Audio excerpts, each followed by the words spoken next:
Sallu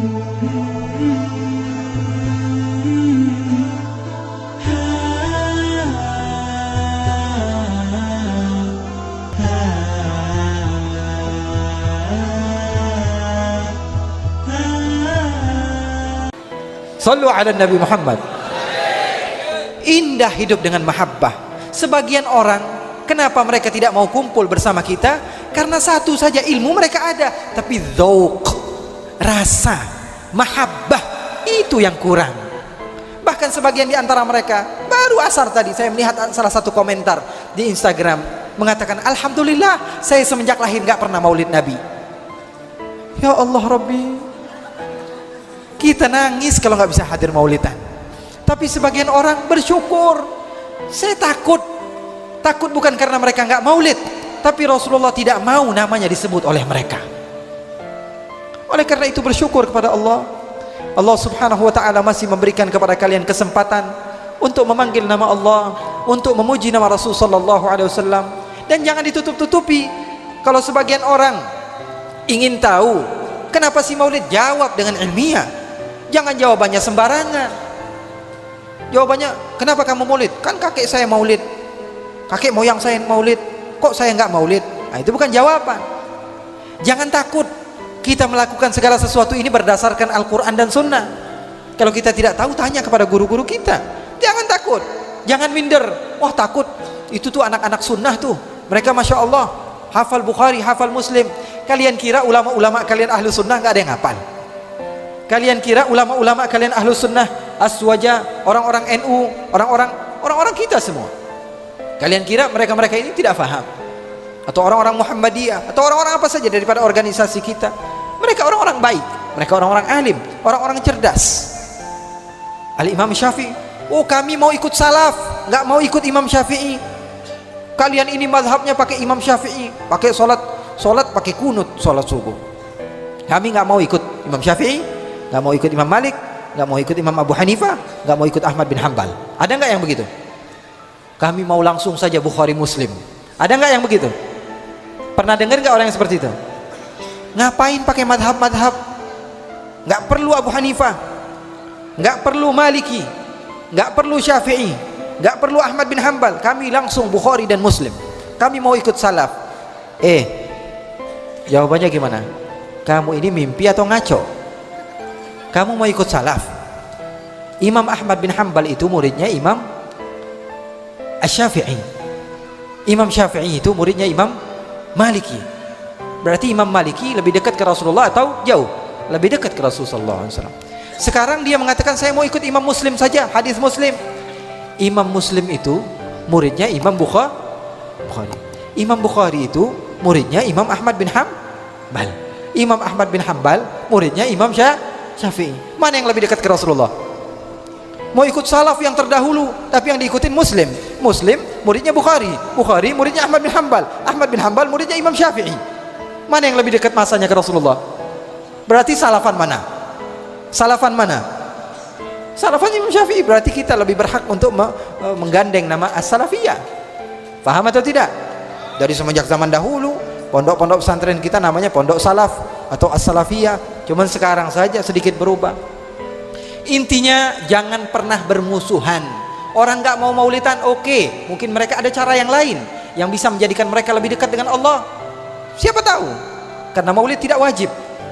Maulid tidak wajib. Kalau ada salah seorang di antara kita mewajibkan, apalagi membawa hadis-hadis palsu, man adzama maulidi kana ma'i fil jannah, ngarang-ngarang. Siapa yang mengutamakan membaca maulid ini, maulid itu, dia akan bersama Rasul di surganya Allah. Itu ngarang-ngarang juga, berlebihan. Oleh karena itu ikhwani wa akhwati yang dimuliakan oleh Allah Subhanahu wa ta'ala, kita kembali ke jalur Al-Quran dan Sunnah sesuai dengan Al-Quran dan Sunnah. Saya pesankan kepada kalian, jangan pernah takut. Jangan pernah takut, karena kalian memang sejalan dengan Al-Quran dan Sunnah baginda Rasul sallallahu alaihi wa ala alihi wasallam, yang terdidik hidupnya dengan mahabbah. Sampai-sampai Rasul sallallahu alaihi wasallam mengatakan, addabani rabbi fa ahsana ta'dibi. Aku ini dididik langsung oleh Allah Subhanahu wa ta'ala dengan didikan yang baik. Nabi Muhammad diutamakan dari semua nabi. Kalau ada seorang nabi yang berdoa, Rabbi syrah li sadri, ya Allah lapangkanlah dadaku, Nabi Musa, Nabi Muhammad Allah katakan juga, Alam nashrah laka sadrak. Wahai Muhammad, aku lapangkan dadamu sebelum kau meminta kepadaku. Kalau ada seorang nabi mengatakan, arini anzur ilaik, ya Allah perlihatkanlah wujudmu, kata Allah, lan tarani. Kalau Nabi Muhammad sallallahu alaihi wasallam, Allah katakan, ma kadzabal fuadu ma ra'a. Wahai Muhammad, kamu sudah benar-benar melihat Allah. Nabi Muhammad enggak yakin. Masa saya mi'raj tadi berjumpa Allah? Kalau Musa saja tidak mampu berjumpa dengan Allah, Allah yakinkan, ma kadzabal fuadu ma ra'a. Tidaklah berdusta apa yang ada di dalam sanubarimu, yang kau lihat benar-benar Allah subhanahu wa ta'ala. Tapi Nabi Yusuf lebih ganteng, Beb. Dalilnya Al-Quran. Ketika Nabi Yusuf berjalan di satu tempat dan wanita-wanita dihadapkan di hadapan mereka pisau dengan apel, mereka potong apel dan ternyata yang mereka potong adalah tangan-tangan mereka. Mereka tidak terasa. Mereka kata, hasyalillah ma hadza basyara in hadza illa malakun karim. Wah, ini bukan manusia, ini malaikat ini. Mereka tidak terasa yang ternyata yang mereka potong adalah tangan-tangan mereka. Pernah dengar gak cerita itu? Masuk Nabi Yusuf alaihissalatu wassalam, mereka potong tangan-tangan mereka, mereka tidak terasa kalau tangan mereka terpotong. Sepertinya bohong ini cerita ya. Ada saja yang mengatakan demikian. Walaupun Quran, tapi kok motong tangan gak berasa. Kayaknya aneh, masa tangan dipotong gak berasa? Ya aneh bagi otak ente. Betul atau tidak? Saya kasih contoh gampang nih begini. Salah seorang di antara kalian punya hutang sekitar 50 juta. Banyak bagi sebagian orang, betul atau tidak? Bagi saya juga banyak itu. 50 juta, waduh hutang saya 50 juta ini. Saya belum bayar ini. Puyeng, ditagih setiap hari. WhatsApp, SMS, telepon, email, semuanya nagih utang. Bini di rumah, bang gimana nih kita ditagih terus. Puyeng atau tidak kepala kira-kira? Tiba-tiba keluar dari rumah nyari pertolongan sama Allah, ya Allah gimana ini? Ketika jalan-jalan ternyata kakinya kena duri. Tambah sakit nggak? Kalau nggak ada utang kena duri sakit. Kalau ada utang kena durinya lebih sakit. Sudah hati lagi sakit, kaki kena duri tambah sakit atau tidak kira-kira? Aduh ya Allah, sudah punya utang kaki kena duri lagi. Tiba-tiba keluarganya yang dari luar negeri datang nepak di belakangnya. Bang, saya baru datang nih, dari mana? Dari mana kamu datang? Saya ini mau ngasih tahu kalau saya punya keuntungan bermiliar-miliar. Ini sudah saya siapkan uang untuk Bapak 100 juta. Kira-kira masih sakit nggak kakinya? Kakinya yang kena duri tadi, utangnya cuma 50 juta atau 30 juta.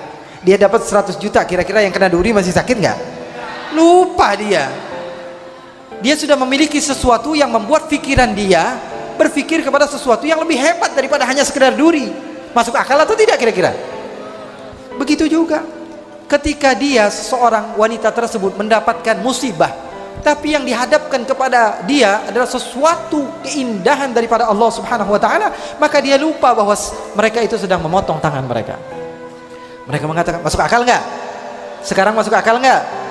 Mereka mengatakan, hasyalillah, subhanallah, ini bukan manusia, ini malaikat.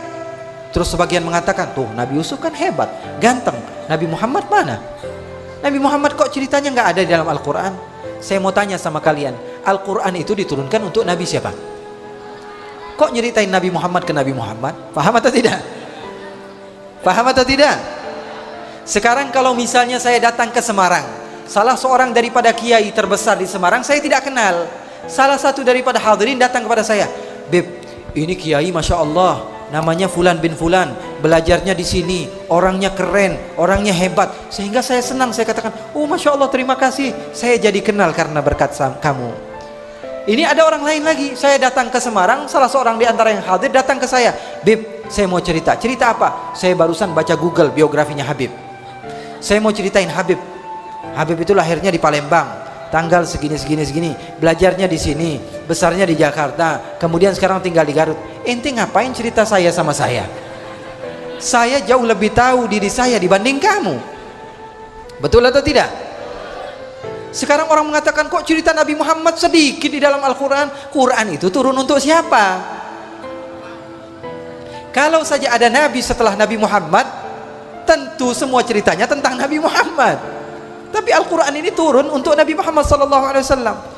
Dan mereka sebagian mengatakan, wa sahbu Zulaikha law ra'ayna jabinahu la atharna taqti'ul qulubi 'ala al-aidi. Kalau saja sahabat-sahabat Zulaikha yang perempuan itu mereka dihidupkan lagi oleh Allah, dan yang lewat bukan Nabi Yusuf tapi Nabi Muhammad, maka akan terpotong-potong hati mereka sebelum mereka memotong tangan mereka. Sallu 'ala Nabi Muhammad. Sallu 'ala Nabi Muhammad.